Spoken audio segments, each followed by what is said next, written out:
آخر یاجوج ماجوج کون ہے؟ کیا یہ کوئی جن یا دیو یا کوئی جانور یا پھر کوئی ایسی مخلوق جسے نہ کسی نے دیکھا نہ جانا، یا پھر یہ ہم جیسے انسان ہیں جیسا کہ اسلامی تعلیمات میں بتایا گیا ہے؟ اصلی سوال یہ نہیں کہ یہ کیا ہیں، اصلی سوال یہ ہے کہ یہ کون ہیں اور کہاں ہیں۔ اسلام میں یاجوج ماجوج کا ذکر قرآن اور حدیث دونوں میں کیا گیا ہے، اور اس فتنے کو قرب قیامت کی 10 بڑی نشانیوں میں سے ایک بتایا گیا ہے، جن میں دجال اور حضرت عیسیٰ علیہ السلام کی واپسی کا بھی ذکر ہے۔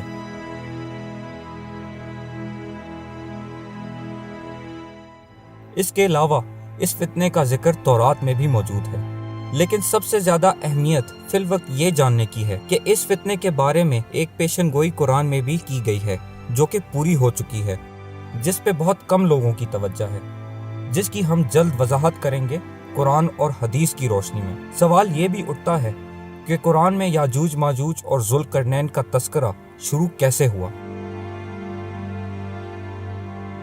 حضور صلی اللہ علیہ وسلم کے دور میں کچھ عرب ایک یہودی عالم کے پاس گئے اور اس سے مشورہ کیا کہ حضور صلی اللہ علیہ وسلم سے ایسا کیا پوچھا جائے کہ ان کے نبی ہونے کی حقیقت واضح ہو جائے، کیونکہ عرب یہ جانتے تھے کہ یہودی ایک ایسی قوم ہے جن پر ایک کثیر تعداد میں انبیاء کا نزول ہو چکا تھا اور ان کے عقائد مسلمانوں کے عقائد سے مشابہت رکھتے تھے، لہٰذا یہود علماء سے مشاورت کرنا مناسب سمجھا گیا۔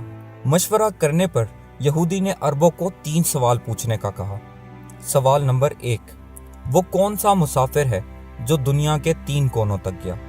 سوال نمبر 2، اصحاب کہف کون ہیں؟ سوال نمبر 3، روح کیا ہے؟ حالانکہ سوال نمبر 2 یعنی اصحاب کہف کون ہیں کا تفصیلی جواب قرآن کی سورہ کہف میں موجود ہے، لیکن قرب قیامت کے حوالے سے بھی اس سوال اور اس کے جواب کی بہت اہمیت ہے، جو کہ ہم زیر بحث لائیں گے، لیکن فی الوقت ہم سوال نمبر 1 اور اس کے جواب پر غور کریں گے۔ اور جواب ملا قرآن میں اللہ کی طرف سے، سورہ کہف آیت نمبر 83۔ یہ آپ سے دریافت کرتے ہیں اے محمد صلی اللہ علیہ وسلم ذوالقرنین کے بارے میں، آپ کہہ دیجئے میں ان کی تمہیں کچھ خبر دیتا ہوں۔ اس آیت میں جس شخصیت کے بارے میں بتایا جا رہا ہے ان کا نام ذوالقرنین ہے، اور یہ وہی شخصیت ہے جس کا سوال اس یہودی نے کیا تھا کہ وہ کون سا مسافر ہے جو دنیا کے 3 کونوں تک گیا۔ دور جدید کے اہل علم میں ذوالقرنین کے بارے میں سب سے زیادہ تفصیلی اور مستند تحقیق کرنے والے مولانا ابوالکلام آزاد ہیں۔ انہوں نے بتایا کہ در حقیقت ذوالقرنین 580 قبل مسیح میں پیدا ہونے والے فارس کے بادشاہ تھے، جن کو سائرس دی گریٹ اور قدیمی فارسی میں کورس کے نام سے جانتے تھے، اور یہ وہ واحد غیر یہودی شخصیت ہیں جن کے لیے مسیحا کا لفظ یہودیوں نے استعمال کیا۔ ذوالقرنین ایک ایسے بادشاہ تھے جن کی مثال تاریخ میں ان کے بعد نہیں ملتی۔ معلوم تاریخ میں وہ پہلے بادشاہ تھے جن کے نام کے ساتھ دی گریٹ یعنی سائرس اعظم لگا، اور وہ واقعی اس کے حقدار بھی تھے۔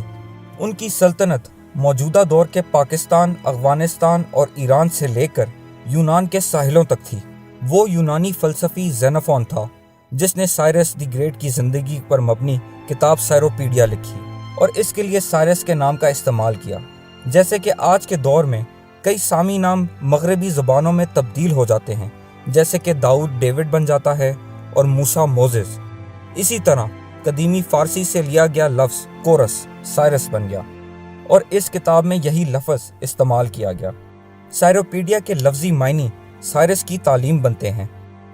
دور جدید میں اس کتاب کو پڑھنا ہر اس شخص کے لیے ضروری سمجھا جاتا ہے جو کہ سیاستدان بننے کی خواہش رکھتا ہو، کیونکہ یہ کتاب سکھاتی ہے کہ لوگوں کے دلوں پر حکومت کیسے کی جاتی ہے۔ یہ کتاب امریکہ کے بانی بھی پڑھتے تھے، اور اس کی وجہ سے کچھ ماہرین کا کہنا ہے امریکہ کے ڈکلیریشن آف انڈیپینڈنس میں بھی سائروپیڈیا کی جھلک دکھائی دیتی ہے۔ اس کتاب میں ذوالقرنین کی زندگی کے بارے میں تفصیل سے لکھا گیا ہے۔ ایک حیرت انگیز بات جو اس کتاب میں سامنے آتی ہے وہ ان کی زندگی کا ابتدائی دور اور اس میں حاصل کردہ تربیت ہے۔ زینفون بتاتے ہیں کہ سائرس در حقیقت پارسا کے بادشاہ کے بیٹے تھے، اور ان کی والدہ میدیا سلطنت کی بادشاہ کی بیٹی تھیں۔ ایک شاہی خاندان کے وارث ہونے کے باوجود ان کی تعلیم اور تربیت کا بیشتر حصہ ایک عام پارسا کے شہری جیسا تھا۔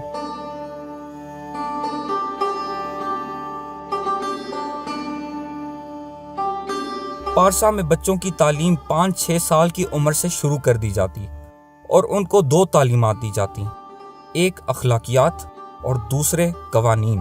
جب بچے 9 یا 10 سال کے ہو جاتے تو ان کو کچھ وقت کے لیے قاضی کے پاس بھیج دیا جاتا، جہاں وہ نہ صرف قاضی کو فیصلہ کرتے دیکھتے بلکہ خود بھی فیصلہ دیا کرتے۔ پھر بچوں کو فوج میں بھیج دیا جاتا اور 15 سال کی عمر تک ہر ایک پر لازم ہوتا کہ وہ شہر کے میدان میں سوتے اور باری باری پہرا دیتے۔ پھر 15 سال کی عمر کے بعد جس کی بھی شادی ہو جاتی، صرف ان لوگ کو رات گھر گزارنے کی اجازت ہوتی۔ یہ تمام مراحل سائرس نے بھی اپنی ابتدائی زندگی میں گزارے۔ ایک اور بات جو ان کے بارے میں یہ کتاب پڑھ کر سامنے آتی ہے وہ یہ ہے کہ بچپن ہی سے وہ نہ صرف خوش مزاج، نیک عمل، بہادر اور ذہین تھے بلکہ اعلیٰ کردار کے مالک بھی تھے۔ ایسے ہی اور بے شمار واقعات تفصیل سے اس کتاب میں موجود ہیں، جن میں سائرس دی گریٹ یعنی ذوالقرنین کے نہ صرف بچپن بلکہ جوانی اور بادشاہت کے حالات بتائے گئے ہیں۔ یاد رہے کہ یہ کتاب ایک یونانی فلسفی زینوفون نے لکھی تھی اور یونان سے ذوالقرنین کی جنگ بھی ہوئی تھی۔ اس کے باوجود زینوفون نے سائرس کی زندگی کو لے کر ایسی کتاب لکھی جس سے نہ صرف امریکی اور مغربی سیاستدان متاثر ہوئے بلکہ ایک اور مشہور یونانی بھی متاثر ہوا، جس کو آج ہم سکندر اعظم کے نام سے جانتے ہیں۔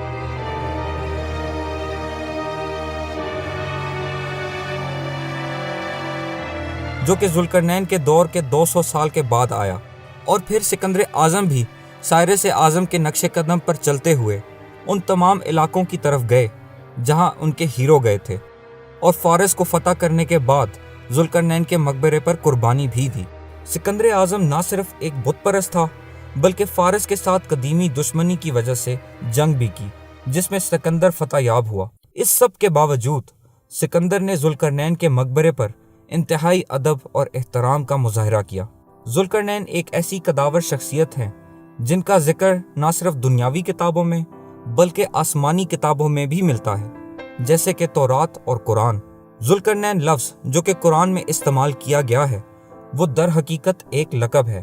یہ لفظ کرن سے اخذ کیا گیا ہے جس کے لفظی معنی ہیں سینگ، اور ذوالقرنین کے لفظی معنی ہیں 2 سینگ والا۔ ایک اور لقب جو اسلامی تعلیمات میں ذوالقرنین نام کے ساتھ مشابہت رکھتا ہے وہ ذوالنورین ہے، جو لقب عثمان رضی اللہ تعالیٰ عنہ کو ملا، جس کے معنی ہیں 2 نوروں والا۔ لیکن 2 سینگ والا، اس سے کیا مراد ہے؟ جیسے کہ ہم جانتے ہیں ذوالقرنین پارسا کے بادشاہ کے بیٹے تھے اور پارسا میدیا سلطنت کی ریاست تھی۔ جب ذوالقرنین بادشاہ بنے تو انہوں نے دیکھا کہ میدیا کے بادشاہ کا رویہ اپنی رعایا کے ساتھ کچھ ٹھیک نہیں اور وہ ضرورت سے زیادہ ٹیکس وصول کر رہا تھا۔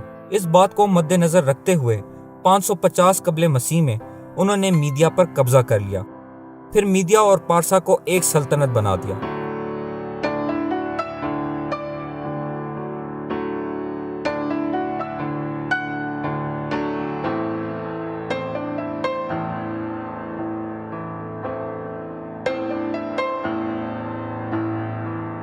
اس کے نتیجے میں انہوں نے اپنے تاج میں 2 سینگ لگا لیے۔ یہ اس دور میں تاریخ رقم کرنے کا ایک نمایاں طریقہ تھا۔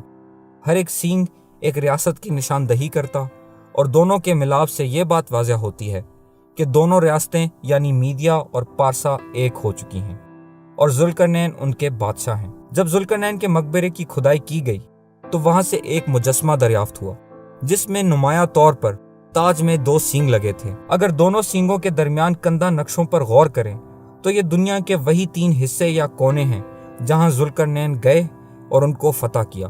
ایک حصہ موجودہ دور کا افغانستان، بلوچستان اور ایران ہے، جبکہ دوسرا حصہ آرمینیا، آذربائیجان اور ترکی کا علاقہ، اور تیسرا حصہ عراق کا علاقہ ہے جو کہ بابل کہلاتا تھا، اور اس کی ریاستوں میں یروشلم بھی شامل تھا۔ ایک سوال یہ بھی اٹھتا ہے کہ ذوالقرنین کو یہودی کیسے جانتے تھے؟ 586 قبل مسیح میں بابل کے بادشاہ نے یروشلم پر حملہ کر دیا اور فرسٹ ٹیمپل کو تباہ کر دیا اور وہاں کی تمام یہودی آبادی کو غلام بنا کر بابل لے آیا۔ بابل اس دور کی سب سے زیادہ با اثر ریاستوں میں سے ایک ریاست تھی۔